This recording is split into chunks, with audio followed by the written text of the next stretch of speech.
Welcome back to channel learning. It's me Banasath Khalid.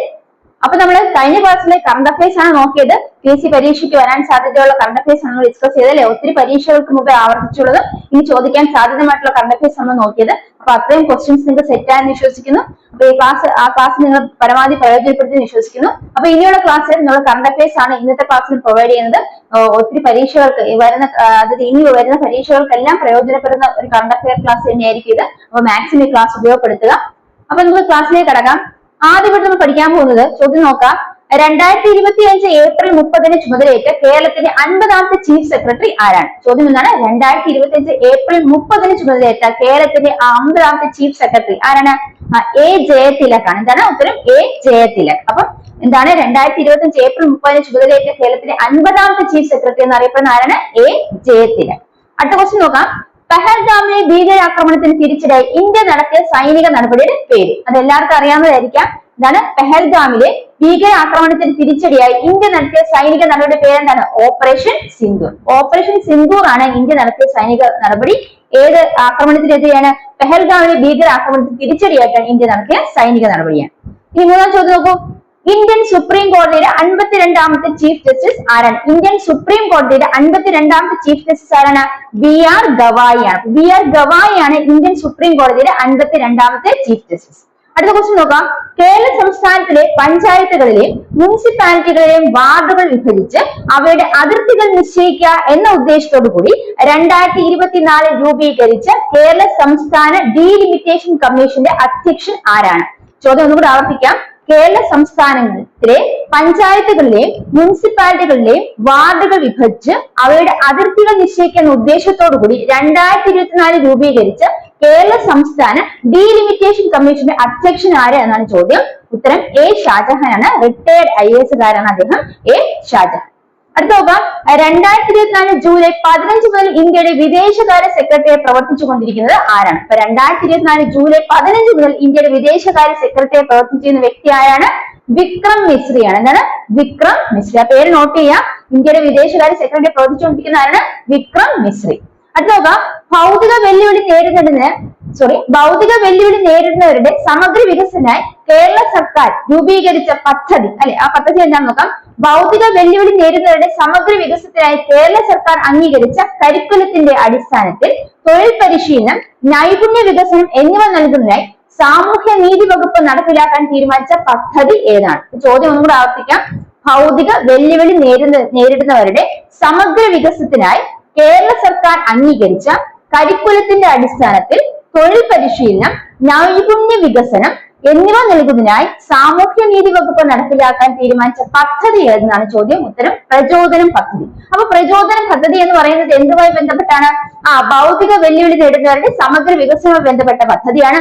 അത് കേരള സർക്കാർ അംഗീകരിച്ച കരിക്കുലത്തിന്റെ അടിസ്ഥാനത്തിലാണ് ആ പദ്ധതി. അതിന് തൊഴിൽ പരിശീലനവും നൈപുണ്യ വികസനവും ഒക്കെ നൽകുന്നുണ്ട്. ഇത് ഏത് വകുപ്പാണ് നടപ്പിലാക്കിയത്? സാമൂഹ്യ നീതി വകുപ്പാണ് നടപ്പിലാക്കിയത്. ഇത്തരത്തിൽ നടപ്പിലാക്കിയ പദ്ധതിയുടെ പേരാണ് പ്രചോദനം പദ്ധതി. പ്രചോദനം പദ്ധതി ഏതും ബന്ധപ്പെട്ടാണ്? ഭൗതിക വെല്ലുവിളി നേരിടുന്നതിന്റെ സമഗ്ര വികസനം ബന്ധപ്പെട്ട പദ്ധതിയാണ് പ്രചോദനം പദ്ധതി. കിട്ടിയോ? അടുത്ത നോക്കാം. 2023 ഗ്രീൻ ഹൈഡ്രജനെ കുറിച്ചുള്ള അന്താരാഷ്ട്ര സമ്മേളനത്തിന് വേദിയായ നഗരം ഏതാണ്? ചോദ്യം ഒന്ന് ആർക്കാം. 2023 ഗ്രീൻ ഹൈഡ്രജനെ കുറിച്ചുള്ള അന്താരാഷ്ട്ര സമ്മേളനത്തിന് വേദിയായ നഗരം ഏതാണ്? ഉത്തരം ന്യൂഡൽഹിയാണ് കേട്ടോ. അപ്പൊ ഗ്രീൻ ഹൈഡ്രജൻ 2023 ഗ്രീൻ ഹൈഡ്രജനുമായി ബന്ധപ്പെട്ട അന്താരാഷ്ട്ര സമ്മേളനത്തിന് വേദിയായ നഗരം ഏതാണ്? ന്യൂഡൽഹി. അടുത്ത നോക്കാം. ലോകബാങ്ക് പ്രസിഡന്റായി നിയമിതനായ ഇന്ത്യൻ വംശജൻ ആരാണ്? അപ്പൊ ലോകബാങ്ക് പ്രസിഡന്റായി നിയമിത ഇന്ത്യൻ വംശജനാണ് അജയ് ബംഗയാണ്. എന്താണ്? അജയ് ബംഗ. അപ്പൊ നമ്മള് ഇപ്പൊ ഏകദേശം ഒരു 7 ക്വസ്റ്റ്യൻസ് ഡിസ്കസ് ചെയ്തു. നമുക്ക് ഒന്നുകൂടെ ഒന്ന് പറഞ്ഞു നോക്കാം. 2025 ഏപ്രിൽ 30 ചുമതലയേറ്റ കേരളത്തിന്റെ 50ാമത്തെ ചീഫ് സെക്രട്ടറി ആരെന്നാണ് ചോദ്യം. ഉത്തരം എന്താണ്? A ജയതിലക്. അടുത്ത പഹൽഗാമിലെ ഭീകരാക്രമണത്തിന് തിരിച്ചടി ഇന്ത്യ നടത്തിയ സൈനിക നടപടിയുടെ പേരെന്താണ്? ഓപ്പറേഷൻ സിന്ദൂർ. ഇനി നോക്കാം.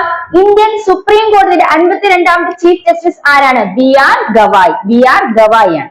അത് കേരള സംസ്ഥാനത്തിലെ പഞ്ചായത്തുകളുടെയും മുനിസിപ്പാലിറ്റികളിലെയും വാർഡുകൾ വിഭജിച്ച് അവരുടെ അതിർത്തി നിശ്ചയിക്കുക എന്ന ഉദ്ദേശത്തോടു കൂടി രൂപവത്കരിച്ച 2024 രൂപവത്കരിച്ച കേരള സംസ്ഥാന ഡീലിമിറ്റേഷൻ കമ്മീഷന്റെ അധ്യക്ഷൻ ആരാണ്? ഉത്തരം A ഷാജഹാൻ.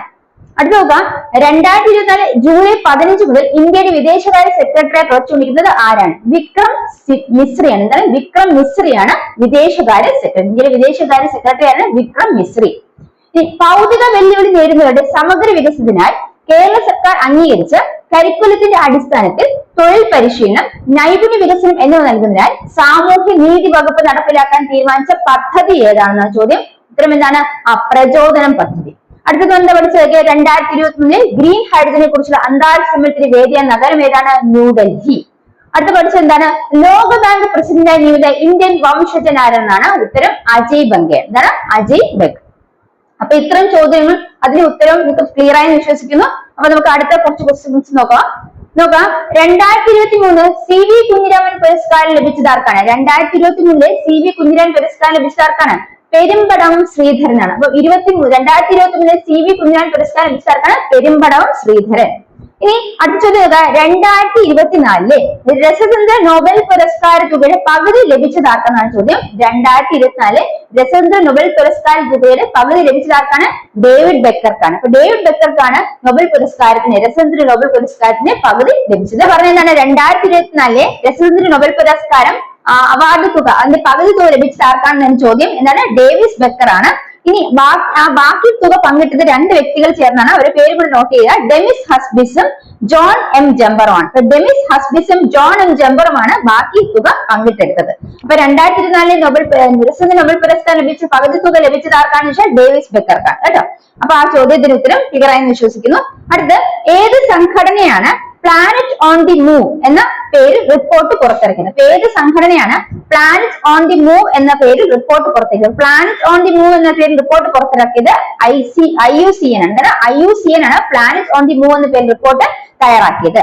ഇനി 2025 IPL ക്രിക്കറ്റ് ലീഗിൽ തന്റെ ആദ്യ മത്സരത്തിൽ തന്നെ 3 വിക്കറ്റ് നേട്ടം സ്വന്തമാക്കിയ ശ്രദ്ധേയനായ മലയാളി ക്രിക്കറ്റ് താരം ആരായിരുന്നു? ഇതാണ് ചോദ്യം. 2025 നടന്ന IPL ക്രിക്കറ്റ് ലീഗിൽ തന്റെ ആദ്യ മത്സരത്തിൽ തന്നെ 3 വിക്കറ്റ് നേട്ടം സ്വന്തമാക്കിയ ശ്രദ്ധേയനായ മലയാളി ക്രിക്കറ്റ് താരം ആരായിരുന്നു ചോദ്യം. ഉത്തരം വിഘ്നേഷ് പുത്തൂർ ആണ്. എന്താണ്? വിഘ്നേഷ് പുത്തൂർ. അപ്പൊ ഇവിടെ എന്താണ്?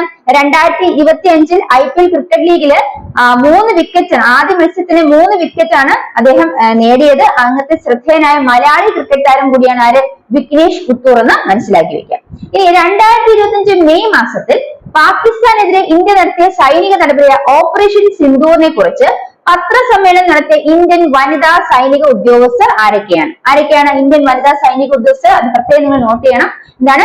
കേണൽ സോഫിയ ഖുറേഷിയും വിംഗ് കമാൻഡർ വ്യോമിക സിംഗുമാണ്. കേണൽ സോഫിയ ഖുറേഷിയും വിംഗ് കമാൻഡർ വ്യോമിക സിംഗുമാണ് 2025 മെയ് മാസത്തിൽ പാകിസ്ഥാന്റെ ഇന്ത്യ നടത്തിയ സൈനിക നടപടിയായ ഓപ്പറേഷൻ സിന്ദൂറിനെ കുറിച്ച് പത്രസമ്മേളനം നടത്തിയ ഇന്ത്യൻ വനിതാ സൈനിക ഉദ്യോഗസ്ഥർ. പേര് നിങ്ങൾ നോട്ട് ചെയ്യാം. കേണൽ സോഫിയ ഖുറേഷിയും വിംഗ് കമാൻഡർ വ്യോമിക സിംഗ്. അടുത്ത ചോദ്യം നോക്കാം. യുനെസ്കോയുടെ ലോക പൈതൃക പട്ടികയിൽ 2025 ഇന്ത്യയിൽ നിന്നും നാമനിർദ്ദേശം ചെയ്യപ്പെട്ട താൽക്കാലിക പട്ടികയിൽ ഉൾപ്പെടുന്ന സ്ഥലങ്ങൾ ഏതെന്നാണ് ചോദ്യം.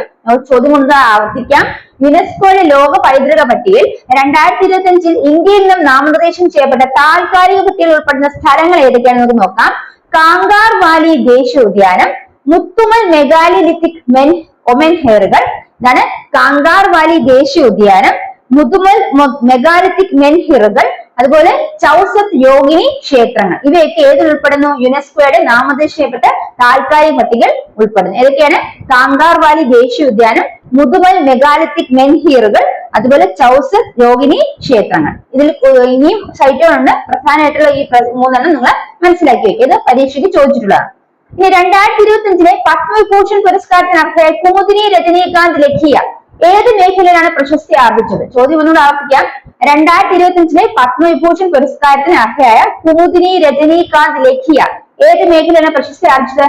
നൃത്ത മേഖലയിലാണ് പ്രശസ്തി ആർജിച്ചത്. പേരെന്താണ്? കുമുദിനി രജനീകാന്ത് ലഖിയ. അത് 2025 പത്മവിഭൂഷൺ പുരസ്കാരത്തിന് അർഹയായ വ്യക്തിയാണ്. ഏത് മേഖലയിലാണ് പ്രശസ്തി ആർജിച്ചത്? നൃത്ത മേഖലയിലാണ്. അടുത്ത നോക്കാം. UNDP united nations development programme പുറത്തിറക്കിയ 2005 മാനവ വികസന സൂചികയിൽ ഇന്ത്യയുടെ സ്ഥാനം എത്രയാണ്? എന്താണ് UNDP അല്ലെങ്കിൽ യുണൈറ്റഡ് നേഷൻസ് ഡെവലപ്മെന്റ് പ്രോഗ്രാം പുറത്തിറക്കിയ 2025 മാനവ വികസന സൂചികയിൽ ഇന്ത്യയുടെ സ്ഥാനം എത്രയാണ്?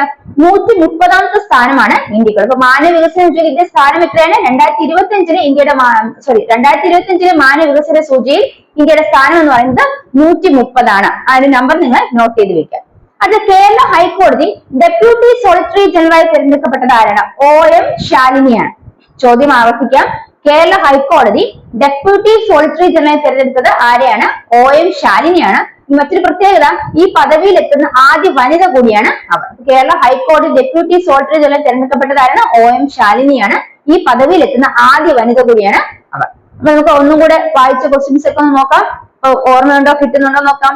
എന്തൊക്കെയാണ് നമ്മൾ പഠിച്ചത്? ഇപ്പൊ പഠിച്ച 5 ക്വസ്റ്റ്യൻസ് നോക്കാം. ഏതൊക്കെയാണ്? 2024 ഡിസംബർ നൊബേൽ പുരസ്കാര തുകയുടെ പകുതി ലഭിച്ചത് ആർക്കാണ്? ഡേവിഡ് ബേക്കർക്കാണ്. പിന്നെ രണ്ട് പേരുടെ പേരുകൾ നമ്മൾ ഓർത്തു വെക്കാം. അതിന്റെ ബാക്കി തുക ഷെയർ ചെയ്ത് അല്ലെങ്കിൽ അത് പങ്കിട്ടെടുത്തത് ആരൊക്കെയാണെന്ന് വെച്ചാൽ ഡെമിസ് ഹസ്ബിസും അതുപോലെ ജോൺ ജംബറുമാണ് കേട്ടോ. ഡെമിസ് ഹസ്ബിസും ജോൺ ജംബറുമാണ് അതിന്റെ ബാക്കി തുക പങ്കിട്ടെടുത്തത്. അടുത്ത നമ്മൾ മനസ്സിലാക്കേണ്ടത്, ഏത് സംഘടനയാണ് പ്ലാനറ്റ് ഓൺ ദി മൂവ് എന്ന പേരിൽ റിപ്പോർട്ട് പുറത്തിറക്കിയത്? പ്ലാനറ്റ് ഓൺ ദി മൂവ് എന്ന പേരിൽ റിപ്പോർട്ട് പുറത്തിറക്കിയത് IUCN ആണ്. പ്ലാനറ്റ് ഓൺ ദി മൂവ് എന്ന പേരിൽ റിപ്പോർട്ട് തയ്യാറാക്കിയത് ആരാണ്? IUCN. അടുത്ത നോക്കാം. 2025 നടന്ന IPL ക്രിക്കറ്റ് ലീഗിൽ തന്നെ ആദ്യ മത്സരത്തിൽ 3 വിക്കറ്റ് നേട്ടം സ്വന്തമായി ലഭിച്ച അല്ലെങ്കിൽ സ്വന്തമാക്കിയ ശ്രദ്ധേയനായ മലയാളി ക്രിക്കറ്റ് താരം ആരാണ്? വിഘ്നേഷ് പുത്തൂർ. അതാണ് 2025 IPL ക്രിക്കറ്റ് ലീഗിൽ തന്റെ ആദ്യ മത്സരത്തിന് 3 വിക്കറ്റ് നേട്ടം സ്വന്തമാക്കിയ ശ്രദ്ധേയനായ മലയാളി ക്രിക്കറ്റ് താരമാണ് വിഘ്നേഷ് പുത്തൂർ. അടുത്ത 2025 മെയ് മാസത്തിൽ പാകിസ്ഥാനെതിരെ ഇന്ത്യ നടത്തിയ സൈനിക നടപടിയായ ഓപ്പറേഷൻ സിന്ദൂറിനെ കുറിച്ച് പത്രസമ്മേളനം നടത്തിയ ഇന്ത്യൻ വനിതാ സൈനിക ഉദ്യോഗസ്ഥർ ആരൊക്കെയാണെന്നാണ് ചോദ്യം. ആരൊക്കെയായിരുന്നു? കേണൽ സോഫിയ ഖുറേഷിയും വിംഗ് കമാൻഡർ വ്യോമിക സിംഗുമാണ്. അടുത്തത്, യുനെസ്കോയുടെ ലോക പൈതൃക പട്ടികയിൽ 2025 ഇന്ത്യയിൽ നിന്നും നാമനിർദ്ദേശം ചെയ്യപ്പെട്ട താൽക്കാലിക പട്ടികയിൽപ്പെടുന്ന സ്ഥലങ്ങൾ ഏതൊക്കെയാണ്? കങ്കാർ വാലി ദേശീയോദ്യാനം, മുതുമൽ മെഗാലിത്തിക് മെൻഹീറുകൾ, അതുപോലെ ചൗസത്ത് യോഗിനി ക്ഷേത്രങ്ങളെല്ലാം ഇവയപ്പെടുന്നതാണ്. ഇതാണ് കങ്കാർ വാലി ദേശീയോദ്യാനം, മുതുമൽ മെഗാലിത്തിക് മെൻഹീറുകൾ, അതുപോലെ ചൗസത്ത് യോഗിനി ക്ഷേത്രങ്ങൾ. ഇനി 2025 പത്മവിഭൂഷൺ പുരസ്കാരത്തിന് അർഹയായ കുമുദിനി രജനീകാന്ത് ലഖിയ ഏത് മേഖലയിലാണ് പ്രശസ്തി ആർജിച്ചത്? കുമുദി രജനീകാന്ത് ലഖിയയ്ക്ക് 2025 പത്മവിഭൂഷൺ പുരസ്കാരം ലഭിച്ചു. അവർ ഏത് മേഖലയിലാണ് പ്രശസ്തി ആർജിച്ചത്? നൃത്ത മേഖലയിലാണ്. അത് UNDP united nations development programme പുറത്തിറക്കിയ 2025 മാനവ വികസന സൂചിയിൽ ഇന്ത്യയുടെ സ്ഥാനം എത്രയാണ്? 130. ഇനി കേരള ഹൈക്കോടതി ഡെപ്യൂട്ടി സോളിസിറ്റർ ജനറൽ തിരഞ്ഞെടുക്കപ്പെട്ടത് ആരാണ്? OM ശാലിനിയാണ്. ഈ പദവിയിൽ എത്തുന്ന ആദ്യ വനിത കൂടിയാണ് അവർ. അപ്പൊ നമ്മൾ ഇത്രയും ക്വസ്റ്റ്യൻസ് ഡിസ്കസ് ചെയ്തു. അപ്പൊ നമുക്ക് ഒന്നേ ക്വസ്റ്റ്യൻസ് ഒന്ന് നോക്കിപ്പോയാലോ? അപ്പൊ ഈ ചോദ്യങ്ങൾ നമുക്ക് ഒന്നുകൂടെ ആവർത്തിച്ചാലോ? നിങ്ങൾക്ക് കിട്ടുന്നുണ്ടോ നോക്കൂ. ഒന്നാമത്തെ ചോദ്യം, 2025 ഏപ്രിൽ 30 ചുമതലയേറ്റ കേരളത്തിലെ 50ാമത്തെ ചീഫ് സെക്രട്ടറി ആരെന്നായിരുന്നു ചോദ്യം. ഉത്തരം എന്താണ്? A. ജയതിലക്. രണ്ടാമത്, പെഹൽഗാമിലെ ഭീകരാക്രമണ തിരച്ചിലായി ഇന്ത്യ നടത്തിയ സൈനിക നടപടിയുടെ പേരെന്താണ്? ഇതാണ് ഓപ്പറേഷൻ സിന്ദൂർ. അടുത്ത, ഇന്ത്യൻ സുപ്രീം കോടതിയിലെ 52ാമത്തെ ചീഫ് ജസ്റ്റിസ് ആരാണ്? BR ഗവായി. അടുത്തത്, കേരള സംസ്ഥാനത്തിലെ പഞ്ചായത്തുകളുടെയും മുനിസിപ്പാലിറ്റികളുടെയും വാർഡുകൾ വിഭജിച്ച് അവയുടെ അതിർത്തികൾ നിശ്ചയിക്കുക എന്ന ഉദ്ദേശത്തോടുകൂടി 2024 രൂപീകരിച്ച കേരള സംസ്ഥാന ഡീലിമിറ്റേഷൻ കമ്മീഷന്റെ അധ്യക്ഷൻ ആരെന്നാണ് ചോദ്യം. ഉത്തരം A. ഷാജഹാൻ. അടുത്ത നോക്കാം, 2024 ജൂലൈ 15 മുതൽ ഇന്ത്യയുടെ വിദേശകാര്യ സെക്രട്ടറി പ്രവർത്തിച്ചുകൊണ്ടിരിക്കുന്നത് ആരാണ്? ഉത്തരം എന്താണ്? വിക്രം മിശ്രി. അടുത്ത നോക്കാം, ഭൗതിക വെല്ലുവിളി നേരിടുന്നവരുടെ സമഗ്ര വികസനത്തിനായി കേരള സർക്കാർ അംഗീകരിച്ച കരിക്കുലത്തിന്റെ അടിസ്ഥാനത്തിൽ തൊഴിൽ പരിശീലനം, നൈപുണ്യ വികസനം എന്നിവ നൽകുന്നതിനായി സാമൂഹ്യ നീതി വകുപ്പ് നടപ്പിലാക്കാൻ തീരുമാനിച്ച പദ്ധതി ഏതാണ്? ഏതാണ് പദ്ധതി? പ്രചോദനം പദ്ധതി. അടുത്ത 2023 ഗ്രീൻ ഹൈഡ്രജനെ കുറിച്ച് അന്താരാഷ്ട്ര സമ്മേളനത്തിന് വേദിയ നഗരം ഏതാണ്? ഏതാണ് നഗരം? ന്യൂഡൽഹി. അടുത്ത, ലോക ബാങ്ക് പ്രസിഡന്റ് നിയമിതനായ ഇന്ത്യൻ വംശജൻ ആരാണ്? അജയ് ബംഗയാണ് ലോക ബാങ്ക് പ്രസിഡന്റായി നിയമിതനായ ഇന്ത്യൻ വംശജൻ. അടുത്ത 2023 CV കുഞ്ഞിരാമൻ പുരസ്കാരം ലഭിച്ചത് ആർക്കാണ്? ഓർത്തോക്കെ, പെരുമ്പടവം ശ്രീധരനാണ് 2023 CV കുഞ്ഞിരാമൻ പുരസ്കാരം ലഭിച്ചത്. അടുത്ത പഠിച്ചതാണ് 2024 രസതന്ത്ര നൊബേൽ പുരസ്കാര തുകയുടെ പകുതി ലഭിച്ചത് ആർക്കാണ്? ഡേവിഡ് ബേക്കർക്കാണ്. അപ്പൊ ഡേവിഡ് ബേക്കർക്കാണ് 2024 രസതന്ത്ര നൊബേൽ പുരസ്കാരം ലഭിച്ചത്. ആ തുകയുടെ പകുതി ലഭിച്ചത് ആർക്കാണെന്ന ചോദ്യം. എന്താണ്? David Baker. അപ്പൊ 2024 രസതന്ത്ര നൊബേൽ പുരസ്കാര തുകയുടെ പകുതി ലഭിച്ചത് ആർക്കാണ്? David Baker.